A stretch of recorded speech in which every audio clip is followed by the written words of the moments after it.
कलियुग के हनुमान जी स्वयं जागृत देवता है। कहते हैं कि 7 चिरंजीवी हमेशा सृष्टि के किसी भी क्रम, चाहे वो द्वापर हो, त्रेता हो, सतयुग हो और कलियुग हो, ये हमेशा जीवित रहते हैं। अस्वस्थामा बलिर्व्यासः हनुमानं विभीषणः कृपा परशुरामश्च सप्तैते चिरजीविनः। अस्वस्थामा राजा बलि, व्यास जिन्होंने महाभारत की रचना की, विभीषण और हनुमान जी कृपाचार्य महाभारत के, रामदास अब कौन है? राम के भक्त है। वरदान देते हैं हनुमान जी को, अजर अमर गुण निधि सुत होहूं, करहूं कृपा राम के छोहूं। भक्ति को स्वीकार किया और ऐसा भक्त बने कि परम भक्त कहलाए। आप शायद हनुमान जी को पुकारते हो ना, जो मांगता है कि तुम मेरे बन जाओ, मैं तुम्हारा बन जाऊं। ऐसी भक्ति, अटूट भक्ति जब प्राप्त होती है तो इसको कहते हैं भगवान की सायुज्यता प्राप्त करना। जय जय जय हनुमान गोसाई, कृपा करो गुरुदेव की नाई।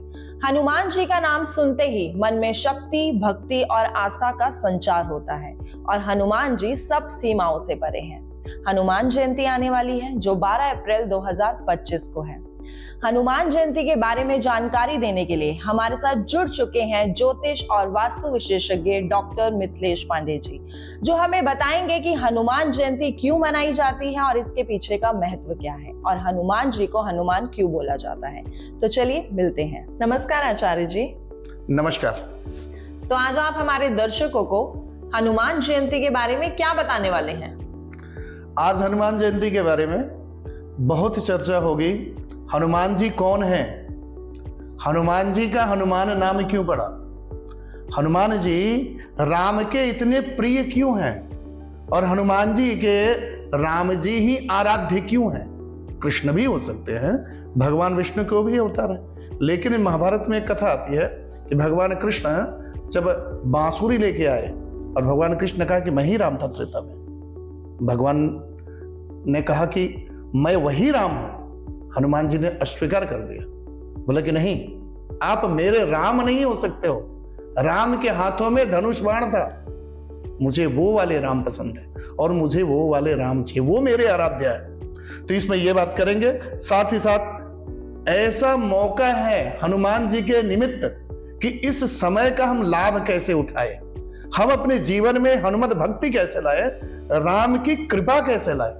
साथ ही साथ यह लौकिक जो भी समस्याएं हैं, चाहे वो धन की समस्याएं हो, विद्या की समस्याएं हो, बीमारी की समस्याएं हो या कोई भी ऐसी समस्याएं हो, कुछ ऐसे प्रयोग की चर्चा बताऊंगा जो आपके व्यूअर्स के लिए एक नया ही और एक बहुत सुंदर ही जानकारी आपको मिलेगी। जी बिल्कुल।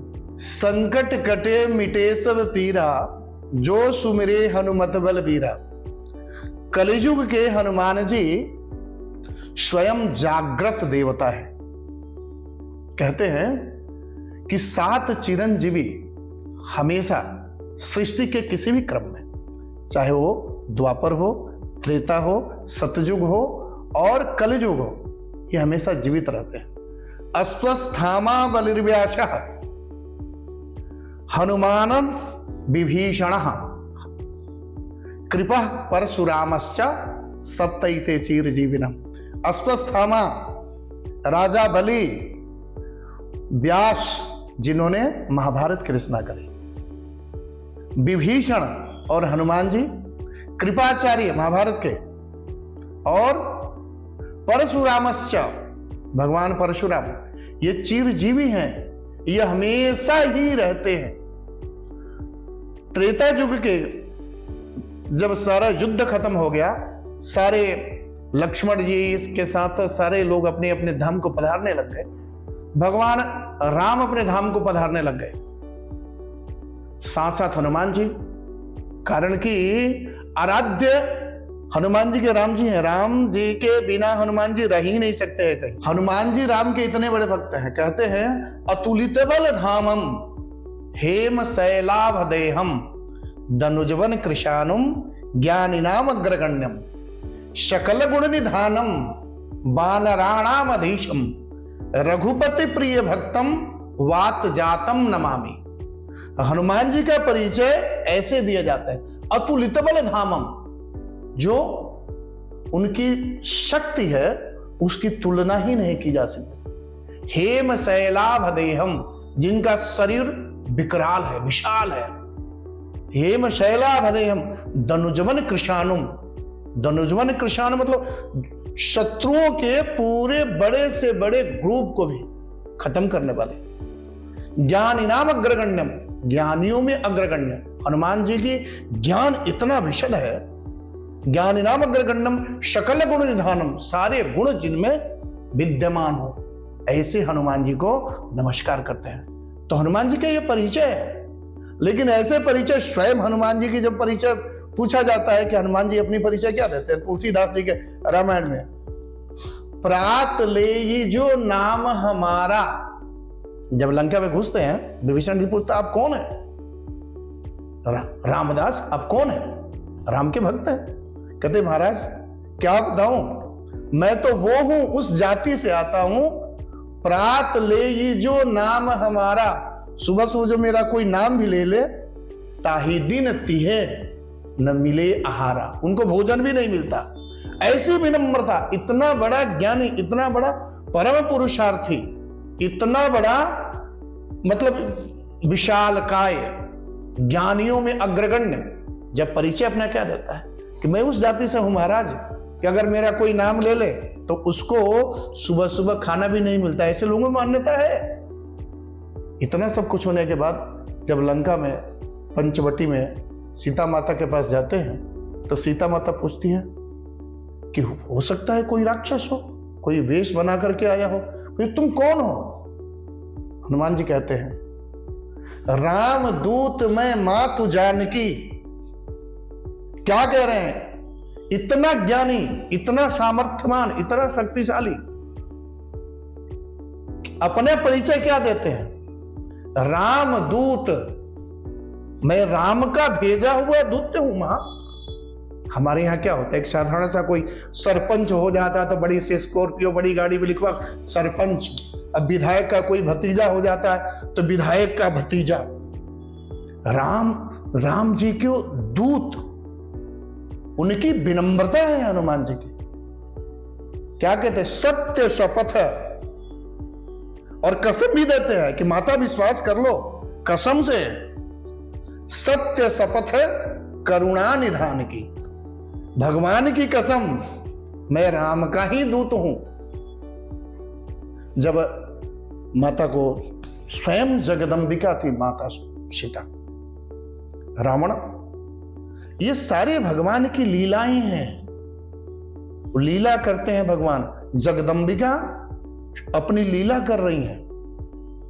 जब लंका दहन हो जाता है, लंका दहन के बाद हनुमान जी जब आते हैं तो बताते हैं कि माता ऐसे ऐसे हो गया। सीता जी वरदान देती हैं हनुमान जी को, अजर अमर गुण निधि सुत हो हूं, करहूं कृपा राम के छोहूं। मतलब हे पुत्र, तुम अजर बन जाओ, अमर बन जाओ, गुण निधि, गुणों के खान बन जाओ, करहूं कृपा राम के छो, राम की कृपा हमेशा तुम पर बनी रहे। और बाद में सीता जी एक बार और आशीर्वाद देती है, अष्ट सिद्धि नव निधि के दाता, असवर दिन जानकी मत, अष्ट सिद्धियों को देने वाले, नौ निधियों को देने वाले हनुमान जी को हमेशा आशीर्वाद मिला है। तो हनुमान जी एक ऐसे जागृत देवता है कि हर परिस्थिति में जो राम की भक्ति करता है, हनुमान की भक्ति करता है, भगवान उसकी सारी मनोकामनाओं को पूर्ण करते ही हैं, साथ ही साथ भक्तिमय जीवन करते हैं। भगवान से प्राप्ति का मिलाने का काम है। हनुमान जी जैसा मैनेजमेंट गुरु तो कोई हुआ ही नहीं आज तक। किसको कब कैसे कहां मिलाना है और आगे की योजनाओं पर कैसे काम करना है, अगर आज के समय में बड़े बड़े कॉरपोरेट घरानों में भी हनुमान जी जैसा मैनेजमेंट गुरु कोई हो ही नहीं सकता। हर चीज को कैसे मैनेज करना है, सुग्रीव को राम जी से कैसे मिलाना है, और विभीषण से कैसे अपने राम की संवाद को पहुंचाना है और अपनी मैसेज को देना है, हनुमान जी से बेहतर कोई कर नहीं सकता है। कहते हैं हनुमान जी जैसी वाक्पटुता, विद्वता स्वयं राम ने भी हनुमान की प्रशंसा की है। ऋष्यमुख पर्वत पर जब सुग्रीव और राम का मिलन हुआ तो उस समय एक ब्राह्मण का वेश बनाकर हनुमान जी राम जी के पास आए, राम जी से अपनी बात कहे। जब बात वार्तालाप खत्म हो गई तो वापस लौटने पर लक्ष्मण जी ने पूछा, वो पंडित जी कौन थे, वो जिनसे आपकी चर्चा चल रही थी? राम जी ने कहा, एक ऐसा सभ्य इंसान, ऐसा विद्वान पुरुष, सचमुच उनके शब्द, उनके भाव अद्वितीय हैं लक्ष्मण, उनसे जरूर मिलना, एक जरूर कोई सभ्य विद्वान व्यक्ति है। तो हनुमान जी की वैसी उन गुणों के खान है, वो वाक्पटुता इतनी भरी पड़ी है, कब बच्चे बन जाए, कब बड़े बन जाए, हम सोच ही नहीं सकते। हनुमान जी जैसा देवता, जीवंत देवता, जिस प्रकार अपने भक्तों को संकटों से रक्षा करते हैं, परेशानियों से निकालते हैं और उनको एक सही रास्ता देते हैं। इसलिए आपने प्रश्न पूछा ना कि इतने हनुमान जी की चर्चा क्यों जी, तो इसलिए हनुमान जी की चर्चा आजकल समीचीन हो पड़ा है। रही बात हनुमान नाम क्यों पड़ा, तो बड़ी विचित्र कथा है। हनुमान जी के नाम के पीछे विचित्र कथा है और जन्मोत्सव के पीछे भी विचित्र कथा है। हनुमान जी जयंती 2 बार मनाई जाती है। एक तो माना जाता है कि चैत्र मास के पूर्णिमा तिथि को हनुमान जी का जन्म हुआ था, और एक ये माना जाता है कार्तिक महीने के कृष्ण पक्ष के चतुर्दशी तिथि को हनुमान जी का जन्म हुआ था। ये चैत्र पूर्णिमा वाले का भी एक अलग कथा आती है और कार्तिक कृष्ण पक्षी की चतुर्दशी तिथि की भी अलग कथा आती है। कहा जाता है कि हनुमान जी का वास्तविक जन्म जो हुआ था अंजना के गर्भ से, और केसरी इनके पिता का नाम था। अंजना और केसरी को कोई संतान नहीं हो रही थी, तो थोड़ी सी कथानक समझाना जरूरी है। तो संतान नहीं हो रही थी तो उन्होंने भगवान भोलेनाथ की तपस्या करी। उनकी तपस्या से भगवान भोलेनाथ बड़े प्रसन्न हुए और कहे कि वर मांगो। केसरी जी और अंजना ने दोनों हाथ जोड़ के बोला, हे प्रभु, आप हमारे इष्ट हैं और आपकी कृपा हमारे जीवन में, आप ही को हम पुत्र के रूप में चाहते हैं। भगवान भोलेनाथ तो ऐसे कि जब खुश हो जाए तो सब कुछ दे दें, अब जब नाराज हो जाए तो विध्वंस भी कर दें। भगवान भोलेनाथ प्रसन्न हुए तो वही 11वें रुद्र के रूप में हनुमान जी का जन्म। तो चैत्र कार्तिक अमावस्या दीपावली के एक दिन पहले, उसी दिन हनुमान जी का वास्तविक जन्म हुआ था। जन्म होने के कुछ दिनों के बाद बच्चे थे हनुमान जी। एक बार क्या हो कि सुबह सुबह का समय था, सूर्य उदय हो रहे थे, इनको भूख लगी थी, माता अंजना घर में नहीं थी, केसरी भी उपलब्ध नहीं थे, बच्चे थे बाहर लेटे हुए थे। तो देखे कि एक बहुत ही ऑरेंज कलर का पीला सा कोई फल निकल रहा है। तो उस फल को समझे कि इतना रसीला फल होगा जिसको खाने के बाद बहुत आनंद आ जाएगा, और ऐसे इन्होंने छलांग लगाई कि जाकर के सूरज को ही ग्रस लिया मुंह में। अब ये सारे पूरे विश्व में अंधेरा छा गया, सारे लोग परेशान, यक्ष गंधर्व राक्षस देवता देवगण सभी परेशान कि इसका क्या रास्ता, ये क्या हो गया। तो उस समय की बात है, इंद्र ने, देवताओं के राजा इंद्र ने अपना वज्र से उस बालक पर प्रहार कर दिया। बालक पर प्रहार किया तो उस वज्र को ही, इसको बोलते हैं ठोड़ी, जिसको हनु भी बोलते हैं, और ठोड़ी पर चोट लगी तो सूर्यदेव मुक्त हुए, फिर उजाला हुआ। लेकिन जब चोट लगने की वजह से हनुमान जी बेहोश हो गए। बेहोश होने के बाद पवन देव ने उनको संभाल लिया और लेकर एक गुफा में चले गए। कुछ दिनों तक वहीं रहे। सारे सृष्टि में ऑक्सीजन की बंद, पवन ही हवा बंद, सारे देवता इकट्ठे हुए और सबने हाथ जोड़ा कि जो भी गलती हुई हमारे से माफी करिए, और अब हे पवन देव, आप दुनिया के कल्याण के लिए, सृष्टि के कल्याण के लिए अपने पुराने स्वरूप में आइए और जिद छोड़िए, और पुत्र को हम लोग आशीर्वाद देते, पुत्र आपका निरोग रहेगा। उस समय पवन देव प्रसन्न हुए। इंद्र ने कहा कि मेरा आशीर्वाद है कि ये बच्चा हमेशा अजेय रहेगा, इसको युद्ध में कोई नहीं हरा सकता। सूर्य ने कहा तेज मैं देता हूं अपना, और कैसा तेज? अपने हिस्से का 100वां भाग वो तेज हनुमान जी को सूर्य ने दिया, और बोले कि जब बच्चा बड़ा हो जाएगा तो इसको मैं ज्ञान दूंगा, पढ़ाऊंगा, शिक्षा दूंगा। पवन देव ने पवन की भांति वो गति दी। विश्वकर्मा ने अपनी सारी शक्तियों, सारे ऐश्वर्य देने का ऐलान किया। कुबेर ने गदा दिया, जो हनुमान जी लेके चलते हैं, कुबेर ने गदा दिया। इस प्रकार हनुमान जी सारी शक्तियों से संपन्न हो गए।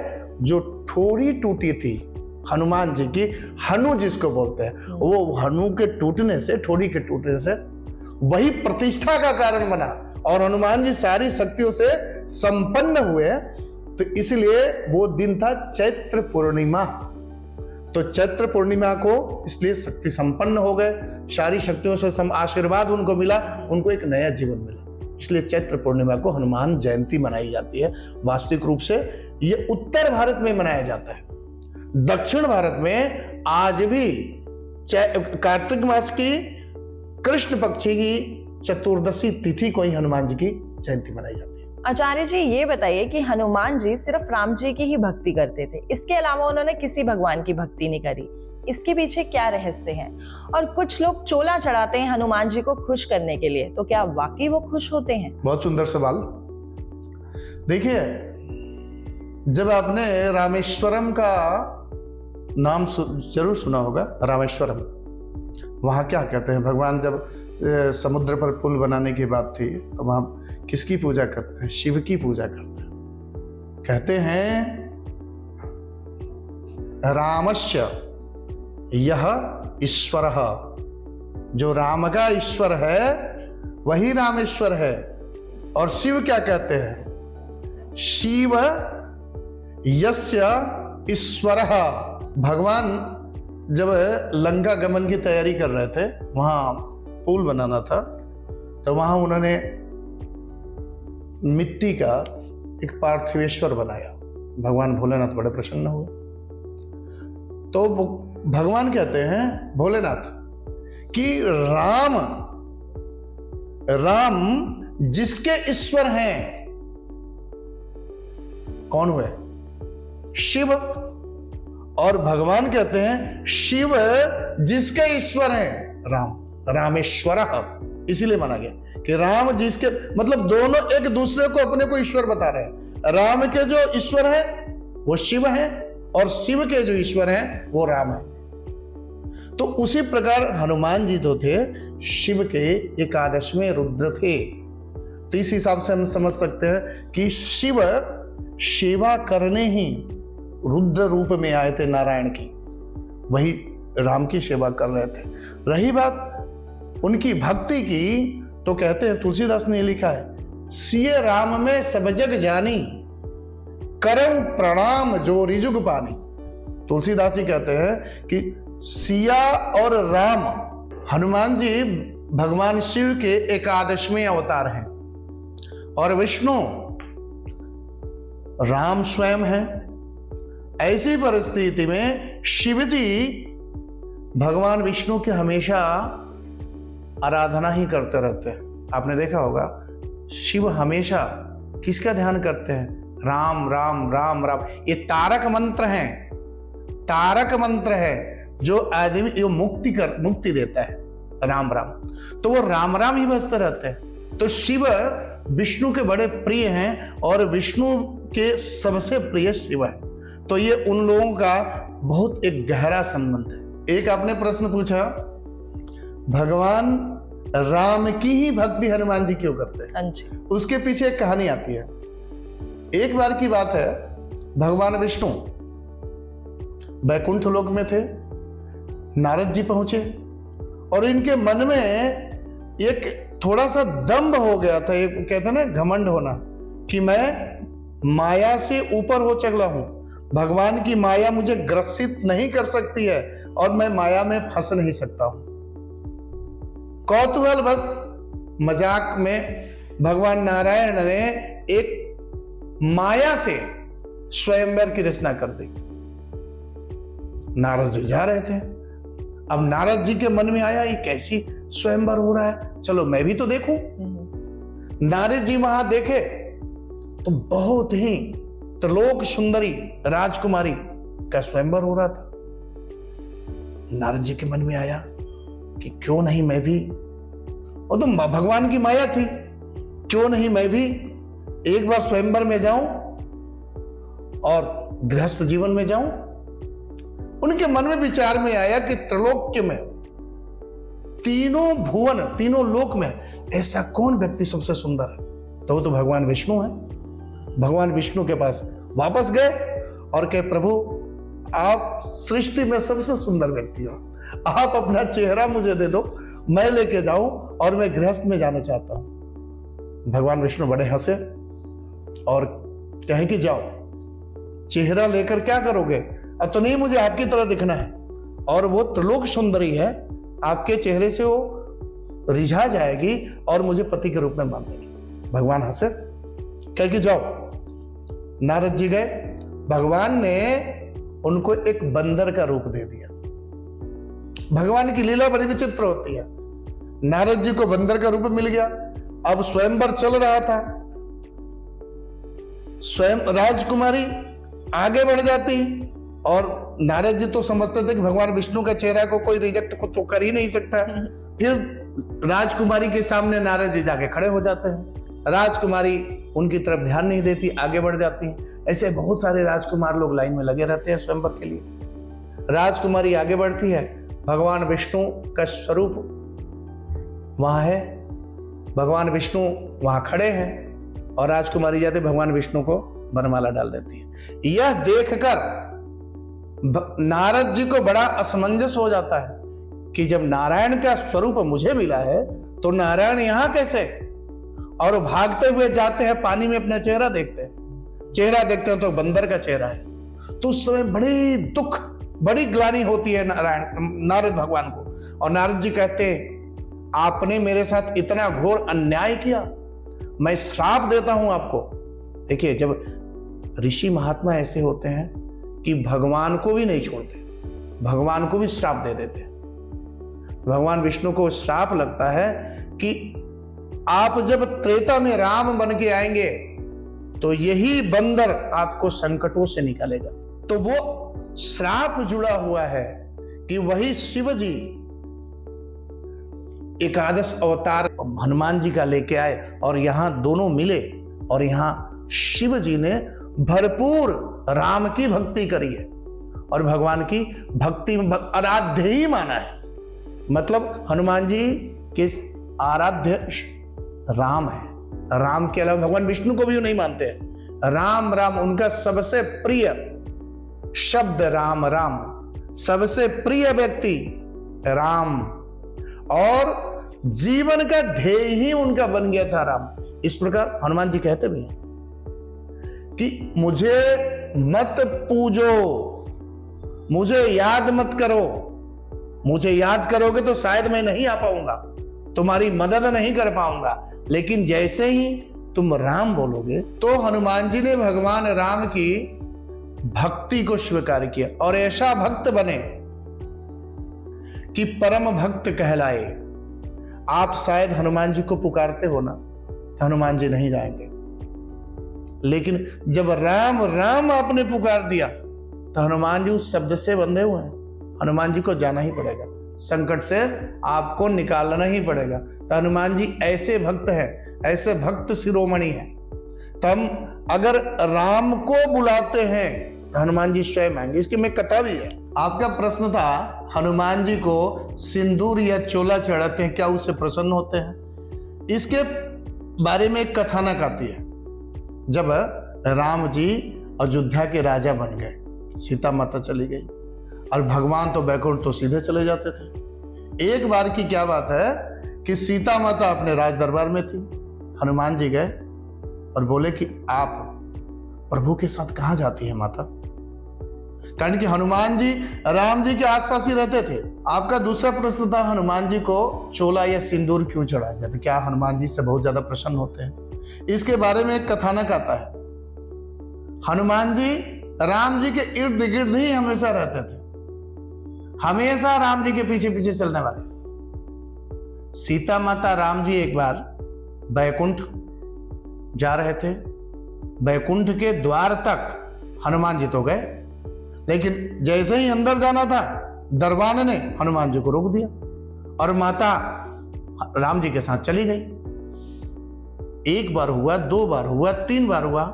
एक दिन की बात है कि हनुमान जी ने पूछ ही दिया, माता ऐसा क्या खास है कि बैकुंठ के द्वार पर मुझे रोक दिया जाता है लेकिन आप भगवान के साथ चली जाती हैं? तो माता ने हंसते हुए बोला, अपने मांग की सिंदूर को दिखाया, ये है पास, ये पास लगा लिया, मैं चली जाती भगवान के साथ। तो बोले कि अच्छा। दूसरे दिन हनुमान जी पूरे शरीर में सिंदूर लपेट करके बैकुंठ के दरवाजे पर खड़े हैं। माता सीता और राम जी वहां पहुंचे। माता सीता देख करके बड़ी हंसने लगी, तो बोली कि तुमने ये क्या कर डाला है? हनुमान जी बोले, माता थोड़ा सा आपने सिंदूर लगा दिया तो भगवान के साथ तो बैकुंठ जा सकती है, तो मैंने तो पूरे शरीर में सिंदूर लगा लिया, अब तो मुझे कोई नहीं रोक सकता। भगवान यह देख करके बड़े मुस्कुराए। माता सीता ने कहा, हे हनुमान, जिस भोलेपन से तुमने यह सिंदूर अपने शरीर में लगाया है इससे मैं बड़ी प्रसन्न हूं और मैं तुम्हें एक आशीर्वाद देती हूं कि जो भी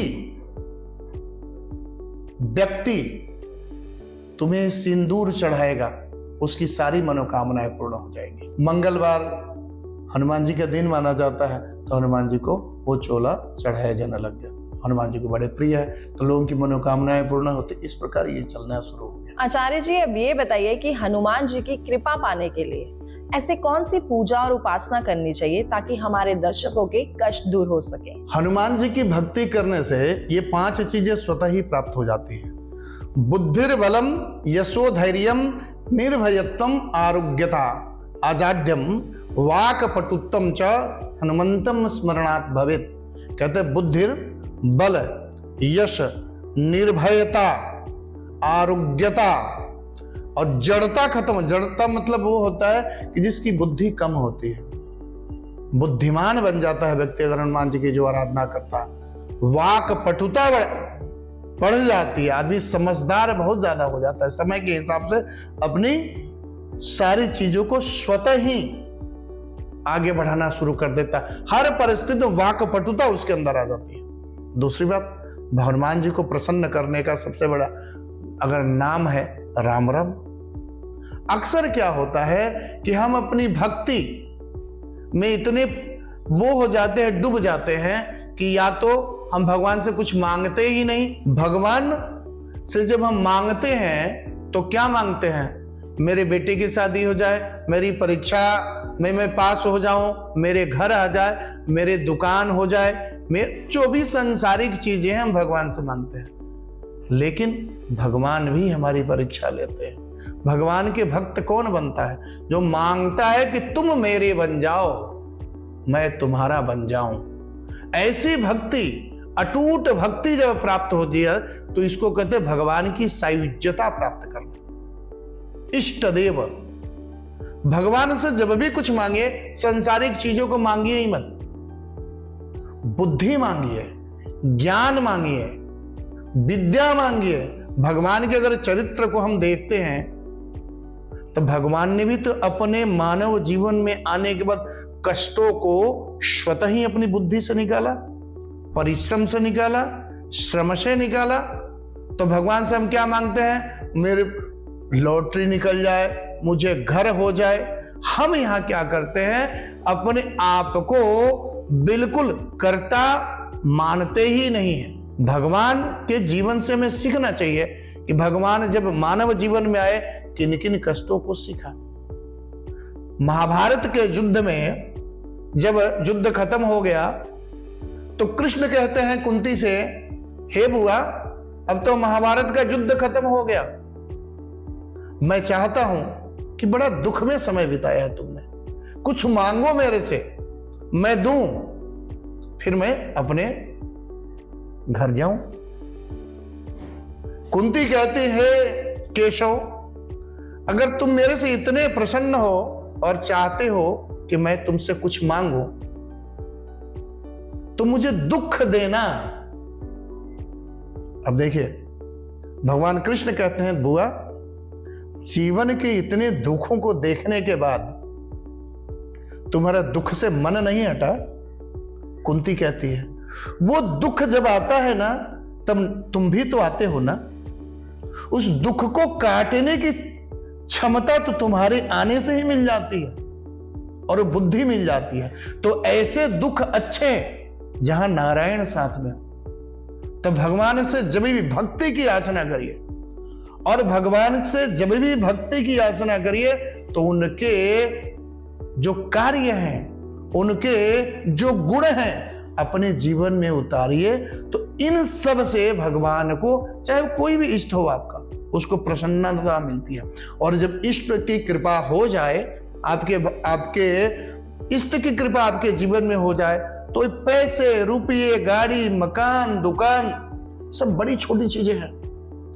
केवल मांगिए। अब अगर आपको लक्ष्मी चाहिए, अगर लक्ष्मी की आराधना आपने कर दी, लक्ष्मी आ जाएंगी, लेकिन ये सोचना पड़ेगा, लक्ष्मी बहुत ही पतिव्रता स्त्री है, अपने पति के बिना नहीं रह सकती है। तो आपके यहाँ आएंगी, पूरा व्यापार चलना शुरू हो जाएगा, धन चलना शुरू हो जाएगा, सब कुछ होना शुरू हो जाएगा, धन की इतना भरमार होना शुरू हो जाएगा। लेकिन कुछ ही दिनों में बुद्धि खराब कर देंगी माता लक्ष्मी। बुद्धि खराब होगी, आप रास्ते से भटक जाओगे, आपके घर के लोग रास्ते से भटक जाएंगे, और जब भटकेंगे तो गलत निर्णय होंगे, आपसी कलह होंगे, लड़ाई झगड़े होंगे, फिर लक्ष्मी माता चली जाएंगी। तो जब भी जीवन में लक्ष्मी चाहिए ना, भगवान मतलब माता लक्ष्मी की कृपा चाहिए ना, तो नारायण को बुला लो। और नारायण जिस घर में चले गए, भगवान कृष्ण जिस घर में चले गए, भगवान राम जिस घर में चले गए, फिर लक्ष्मी माता तो बार बार बोलेंगी, मुझे आने दो एक बार, मुझे आने दो एक बार। तो इस प्रकार हम इष्ट की अपनी आराधना जब करते हैं तो उससे वैसा मांगो, ये पैसे रुपये मत मांगो। और जिस दिन आपने उसको मांग लिया ना, तो क्या घर का सुख, क्या धन, क्या यश, क्या आपकी मशहूर प्रसिद्धि, सब कुछ आपके जीवन में आ जाएगा। तो भक्ति हनुमान जी की जब भी करी जाए तो अकेले उनकी भक्ति नहीं की जाए। हनुमान जी का नाम आप लोगे तो शायद हनुमान जी नहीं आएंगे, लेकिन जैसे राम का नाम आपने लिया तो हनुमान जी वहां हाजिर हो जाएंगे।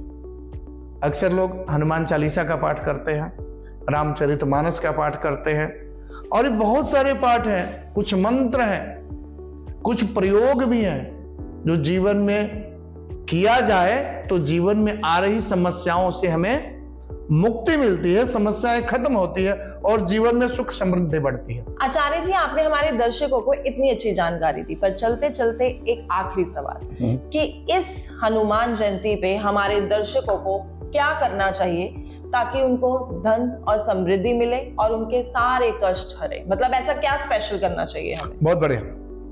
देखिए, हनुमान जयंती के दिन पहले तो यह है कि सुबह उठ करके स्नान ध्यान करना चाहिए।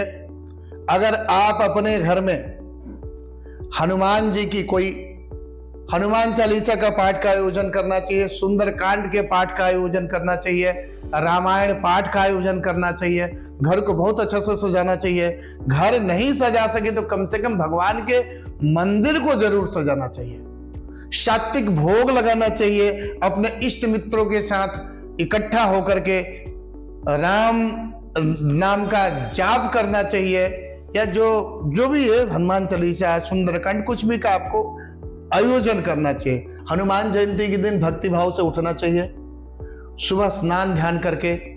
अगर आप अपने घर में कोई पाठ पूजा जैसे सुंदरकांड का पाठ, राम नाम जाप या हनुमान चालीसा का पाठ है, आयोजन घर में करें। आयोजन घर में नहीं कर सकते हैं तो किसी प्रसिद्ध हनुमान मंदिर में या आपके बगल वाले पड़ोस के मंदिर में जाकर के हनुमान जी के दर्शन करें, उनको भोग लगाएं और उनसे कुछ प्रण लें, अपनी प्रार्थना सुनाएं कि उनकी कृपा आपके जीवन में बनी रहे। एक तो ये हो गया।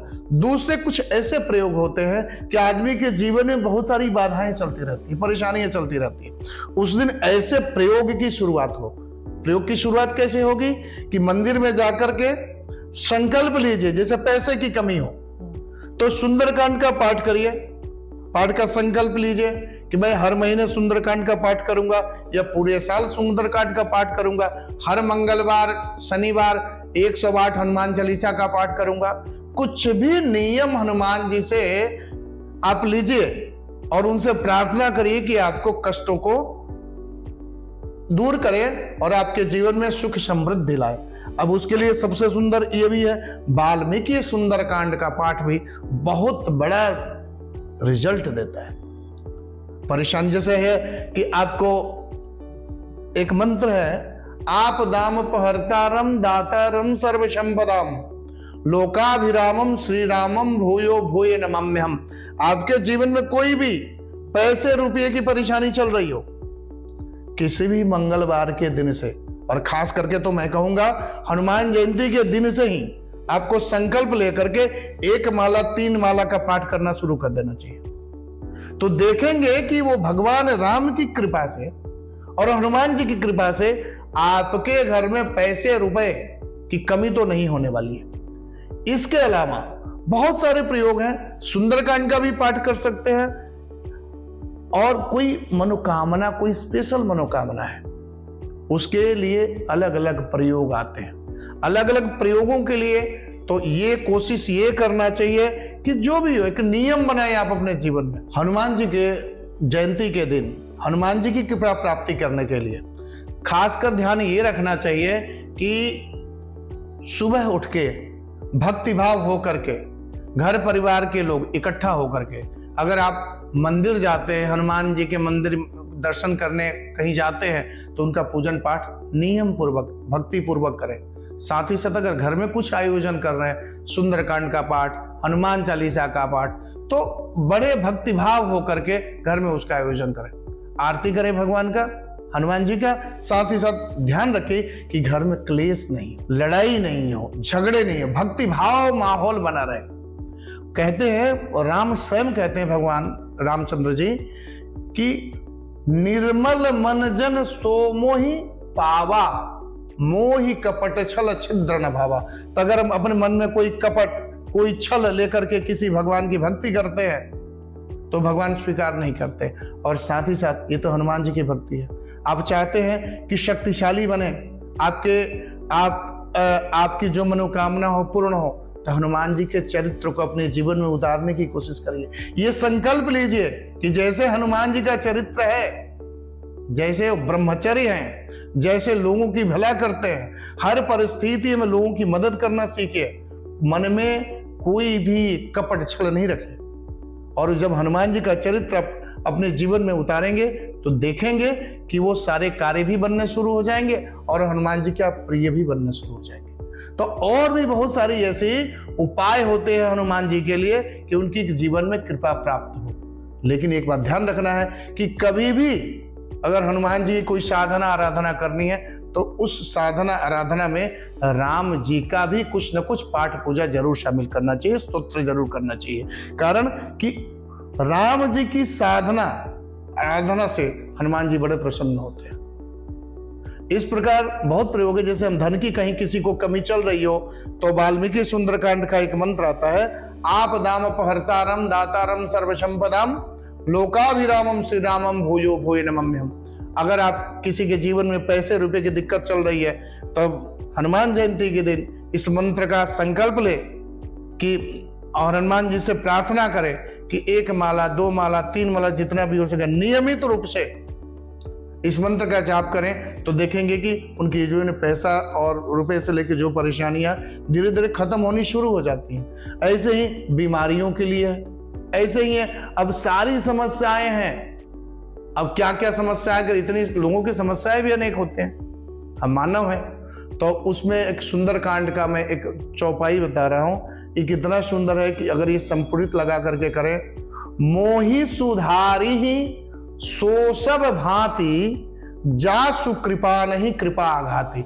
इसमें हनुमान जी के अटूट भक्ति के लिए यह पाठ है। मोहि सुधारी, जहां भक्त प्रार्थना करता है, हे प्रभु मुझे हर प्रकार से सुधारो, जा सुकृपा नहीं कृपा आगाते, और ऐसी कृपा करो कि मेरी जीवन धन्य धन्य हो जाए। तो आपके जीवन में बहुत सारी परेशानियां हैं, तो संपुटित मंत्र है, संपुटित दोहा है, उनका प्रयोग आप सुंदरकांड के पाठ में करें, बजरंग बाण के पाठ में करें, हनुमान चालीसा का जब पाठ करें। तो ये कुछ नियम है, अगर आप जीवन में करते हैं तो आपके जीवन में सुख समृद्धि भी बढ़ती है और भगवान राम के साथ साथ हनुमान जी की भी कृपा प्राप्त होती है। इसके अलावा यह है कि बंदरों की सेवा की जाए, उस दिन केले खिलाए जाए, चने खिलाए जाए, परमार्थ किया जाए, लोगों का भला किया जाए। कहीं पानी की उपलब्धता नहीं, वहां पानी की व्यवस्था करवा दी जाए, कहीं भंडारा चला दिया जाए। तो इन सब चीज से भी ईश्वर के प्रति साथ साथ कहते हैं नर सेवा नारायण सेवा। अगर आप व्यक्तियों को भी खुश रखते हो, आसपास के माहौल को भी खुश रखते हो, भगवान स्वयं प्रसन्न हो जाते हैं। तो उस प्रकार ऐसे कुछ नियम है, अगर हनुमान जयंती के दिन किया जाए तो आपके जीवन में बदलाव आएंगे। और वही कहते हैं कि एक साधे सब सधे।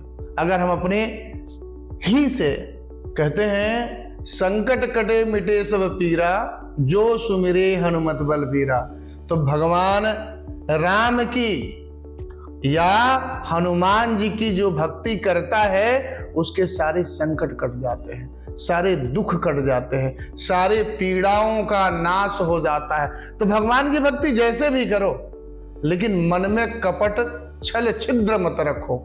जो भी आपको विधि आती है, जो भी विधान आता हो करिए, और मन से साफ रहने की कोशिश करिए, परम पवित्र रहने की कोशिश करिए। कारण कि भगवान भी कहते हैं निर्मल मन जन सो मोहि पावा, मोहि कपट छल छिद्र न भावा। इस प्रकार आप हनुमान जयंती का उत्सव मनाएं और आपके जीवन में सुख समृद्धि का वास हो, तरक्की हो, आपके शत्रुओं का नाश हो, आपके बीमारियों का नाश हो, आपकी असफलता का नाश हो, और आप जीवन में हमेशा सफल बने। तो हनुमान जयंती का उत्सव बड़े ही धूमधाम से अपने परिवार, अपने इष्ट मित्रों के साथ मनाएं, और आपके जीवन में खुशियां आए, तरक्की आए, सफलता आए। इन्हीं शुभकामनाओं के साथ आपको और आपके दर्शकों को भी बहुत बहुत बधाई। आचार्य जी, आपका बहुत बहुत धन्यवाद जो आपने हमारे दर्शकों को हनुमान जयंती के बारे में इतनी अच्छी जानकारी दी। तो दर्शकों, आज हमें आचार्य जी ने बताया कि हमें ऐसे कौन से उपाय करने चाहिए हनुमान जयंती पे जिससे हमारे सारे कष्ट दूर हो। अगर आपको हनुमान जयंती के बारे में कुछ भी जानकारी चाहिए तो आप हमारे आचार्य जी से कंसल्ट कर सकते हैं, या स्क्रीन पे दिए गए नंबर पर आप कभी भी कॉल कर सकते हैं। भाग्य जी एस्ट्रो की तरफ से आप सभी को हनुमान जयंती की हार्दिक शुभकामनाएं। जय श्री राम।